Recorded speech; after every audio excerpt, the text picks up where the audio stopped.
사람들은 자연이 얼마나 무서운지를 잘 모릅니다. 겉으로는 평온해 보이지만 그 중에서도 무방비로 노출된 물은 굉장히 위협적이죠. 200년 전 사람들은 이런 이야기를 한 적이 있습니다. 모든 가구에 수도가 공급되고 깨끗한 물을 자유롭게 쓸 수 있는 환경은 유토피아적인 미래다. 3월 22일은 세계 물의 날입니다. 수질 오염에 대한 경각심을 갖기 위해서 유엔이 제정한 날이죠. 물의 오염 유무는 사람을 살리느냐 죽이느냐의 문제였습니다. 지금도 별다르지 않고요. 유엔에 따르면 아직도 무려 22억 명의 사람이 안전하지 않은 물을 마신다고 합니다. 사실 우리는 깨끗한 물이 없는 세상을 떠올리기가 쉽지 않습니다. 학교와 회사, 집에서도 정수기를 쓰다 보니 오염된 물을 마시는 세상을 경험해 본 적이 없거든요. 정수는 사실 정말 엄청난 발명이라고 할 만합니다. 집에서 물을 마실 때 이런 정수기나 페트를 쌓아두고 마시는 게 일반적일 텐데요. 요즘엔 전원이나 배터리가 없는 이런 미니 정수기도 많이 쓰시더라고요. 대충 수돗물 받아서 쓰면 되니까 편리해서 사용하시는 분들이 많겠지만요. 페트병이나 전기를 쓰지 않기 때문에 환경보호 차원에서 쓰시는 분들도 많다고 합니다. 이런 미니 정수기 중에서 대표적인 게 바로 브리타라는 브랜드죠.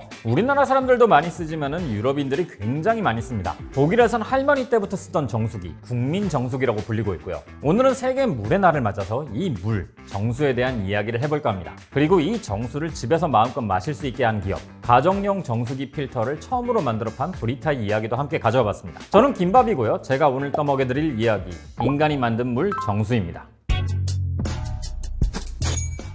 인류가 깨끗한 물을 마시기 시작한 건 얼마 되지 않은 일입니다. 그럼 깨끗한 물의 정의는 뭘까요? 사람들이 생각하는 깨끗한 물이란 자연에 가까운 물이었습니다. 하지만 아이러니하게도 물은 자연에 가까울수록 위험하죠. 지구상의 물은 정말 많지만 식수로 사용 가능한 물은 0.5%. 그 중에서 바로 마실 수 있는 물은 더 드물거든요. 우리는 오래전부터 물을 정수하는 방법을 연구해 왔습니다. 그런 의미에서 깨끗한 물이란 자연에 가까운 물이 아닌 인공의 산물이라 할 수 있죠. 그중 대표적인 것이 물을 모래에 여과시키는 겁니다. 이 모래를 이용한 필터를 본격적으로 개발하기 시작한 게 1804년입니다. 스코틀랜드의 페이즐리에서 로버트 톰이라는 엔지니어가 모래를 이용한 필터를 개발하거든요. 간단히 말하면 모래를 1m 이상 쌓아두고 여기에 물을 흘려보내서 여과한다는 아이디어였습니다. 그리고 이 기술은 곧 영국 전역으로 확산됐죠. 특히 런던에서 많이 쓰였는데요. 런던은 당시 유럽에서 가장 큰 도시였고 폭발적으로 성장하고 있던 때입니다. 인구가 단기간에 많이 늘었거든요. 깨끗한 물은 한정적인데 사람들이 마시는 물은 부족한 지경까지 왔죠. 여기다 많은 양의 오수까지 배출됐고요. 온갖 생활하수는 템스강으로 흘렀고 이곳은 죽음의 강이라는 낙인이 찍힙니다. 더러운 물은 전염병을 만들고 콜레라도 매년 발생하게 됐죠.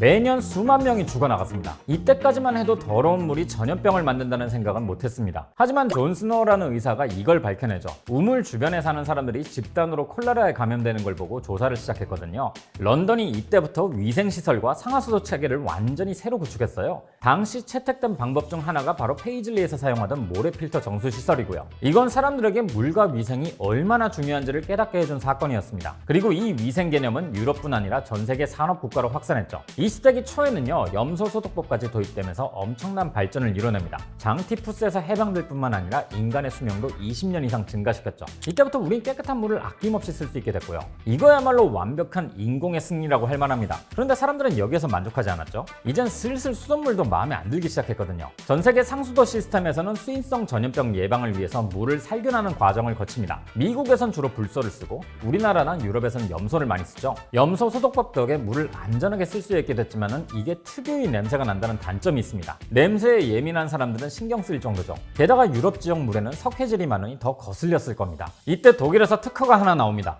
1970년 하인즈 행커머라는 사람이 가정용 정수 필터를 개발하거든요. 이분은 원래 화학실험실에서 일을 하던 사람이었습니다. 그런데 우연히 장치 하나를 발견하게 돼요. 이온 교환 수지라는 건데요. 이걸 쓰면 물을 증발시키지 않으면서도 증류수를 만들어낼 수 있던 걸 발견하게 된 거죠. 이 이온 교환 수지를 이용해서 처음으로 만든 건 아쿠아 드맛이라는 차량용 정수기였습니다. 옛날엔 차량에 들어가는 배터리를 관리하기 위해서 증류수가 필요했거든요. 하인즈는 이 증류수를 제조할 수 있는 필터를 만들어 팔았던 거예요. 그리고 이게 꽤 잘 팔렸습니다. 사용하는 방법도 굉장히 간단했기 때문에 67년부터 70년까지 10만 대가 넘게 팔렸죠. 이 하인즈 행커머가 세운 회사가 바로 브리타입니다. 들어보신 분은 아마 많으실 거예요. 처음엔 자기 이름을 써서 하인즈라고 짓고 싶어 했는데요. 케첩 만드는 그 하인즈가 이미 있었기 때문에 쓸 수가 없었습니다. 행커머를 쓰자니 뭔가 입에 딱 붙지 않았고요. 결국은 갓 도리지난 자기 딸의 이름 브리타를 가져와서 붙였죠. 하인즈는 이후에 가정용 정수 필터 개발에 돌입하게 됩니다. 촬영용 제품을 만들다가 갑자기 가정용 필터? 여기에도 이유가 있습니다. 유럽 국가의 물은 대부분 경수입니다. 미네랄 함유량이 높은 물을 경수라고 하죠. 반대로 낮은 물은 연수라고 하고요.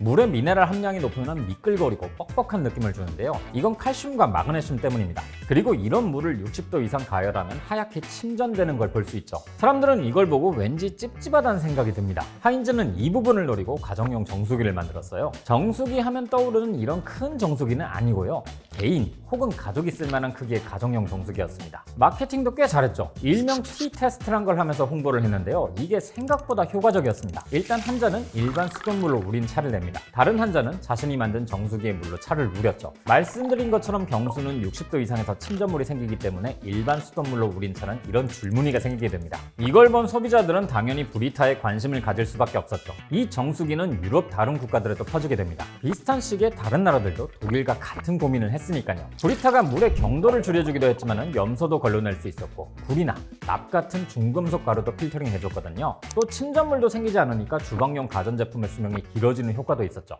회사는 단 1년 만에 덩치를 키웠습니다. 독일 비스바덴에서 자리를 잡았던 브리타는 1년 뒤에는 타우누스슈타인으로 옮기게 되죠. 하지만 옮긴 지 3년 만에 엄청난 화재로 모든 걸 잃어버리게 됩니다. 다행히 인간관계는 좋았는지 여기저기서 돈을 빌려서 금방 재건할 수 있었지만요. 새로 옮긴 곳도 인프라가 워낙 잘 돼 있기 때문에 나쁘지 않았고요. 브리타는 이후 더 다양한 영역으로 사업을 확장합니다. 가정용이 아닌 바리스타나 레스토랑 셰프들이 쓸 수 있는 필터를 만들어 팔았거든요. 특히 이런 것들은 식기세척기나 커피 머신 같은 기기들이 있기 때문에 정수기가 꼭 필요한 상황이었죠. 이렇게 사업 초반엔 가전제품 수명 때문에라도 정수기를 많이 찾았는데요. 시간이 흐를수록 물의 맛을 중요시하는 소비자들도 늘어납니다. 커피나 차를 일상적으로 마시는 사람들이 많아졌거든요. 특히 커피는 물의 영향을 정말 많이 받습니다. 미네랄 함량에 따라서 커피가 물에 녹는 용해도가 달라지니까요. 사람들은 자연스럽게 정수기에 관심을 가지게 됐고 브리타는 대중성까지 가져갈 수 있었습니다. 당연히 정수된 물 맛이 훨씬 나았으니까 많은 셰프들이 이 전문가용 필터를 찾았죠. 지금도 유럽의 커피숍, 베이커리, 자판기, 레스토랑 등이 브리타 필터를 쓰고 있고요.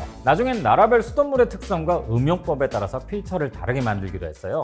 물이라고 다 같은 물이 아니죠. 경수인지 연수인지, 석회를 걸러내는데 더 집중할 건지, 염소나 중금속을 걸러내는데 더 집중할 건지 이런 것들을 따져서 나라별로 필터를 만든 겁니다. 한국도 한국 수질에 맞춰 나온 필터가 따로 있죠. 브리타는 1980년에 영국에 첫 지사를 내고 이후 90년에는 동유럽까지 퍼지게 됩니다. 1999년 하인즈가 아들인 마커스 행커머에게 회사를 넘기면서 브리타는 아시아 시장까지 확대됐죠. 한국 지사는 2017년 10월에 세워졌고요. 독일의 작은 마을에서 시작한 브리타는 현재 70개국에서 판매되고 있습니다. 매년 230억 리터의 물이 브리타 정수기를 통해서 정수되고 있다고 해요. 정수기의 중요성은 21세기 들어서 더 커집니다. 환경과 탄소 문제 때문인데요. 현재 많은 사람들이 소비하고 있는 생수의 포장재는 아시다시피 플라스틱입니다. 그래서 엄청난 양의 페트병이 나오죠. 열심히 분리 배출을 한다고는 하지만 사실 배출량 자체가 너무 많다 보니 재활용에도 한계가 있습니다. 비용도 많이 들고요. 또 다른 문제는 생수의 운송 문제, 즉 탄소 발자국입니다. 생수 가격에서 가장 큰 비율을 차지하는 게 바로 운송비입니다. 취수원이 멀면 멀수록 물값이 비싸지죠. 유럽에서 만드는 생수가 국내에서 비싸게 팔리는 건 물이 좋아서라기보다는 운송비 영향이 큽니다.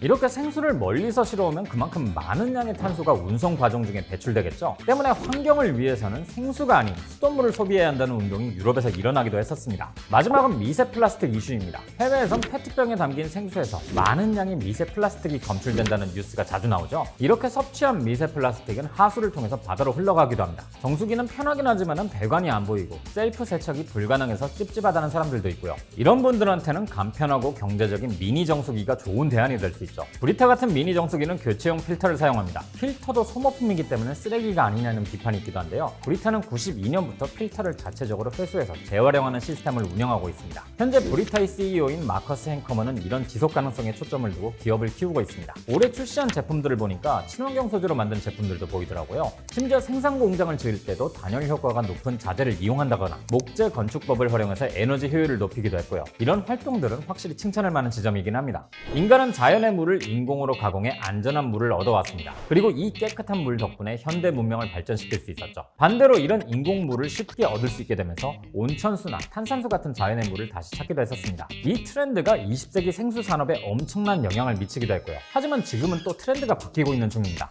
자연의 물은 위험하고 병 병에 담긴 생수는 환경에 큰 부담이 가니까요. 생수는 그 자체로 친환경일 것 같은데 사실 생수는 친환경 제품이 아니었던 겁니다. 고도로 발전한 기술은 그만큼의 대가를 부르기도 하고 갈등을 초래하기도 합니다. 하지만 기술은 가져가면서 환경 오염을 최소한으로 줄일 수 있다면 그것만한 선택지가 없을 겁니다. 그러니 브리타같이 지속 가능성에 대해서 고민하는 기업들이 많아지고 있는 거고요. 앞으로는 더욱 많은 기업들이 이런 고민을 함께 해주길 바라면서 여러분들도 세계 물의 날을 맞아서 내가 마시는 물에 대해 생각해보는 시간이 되셨길 바랍니다. 그럼 저는 다음에 다시 뵙겠습니다.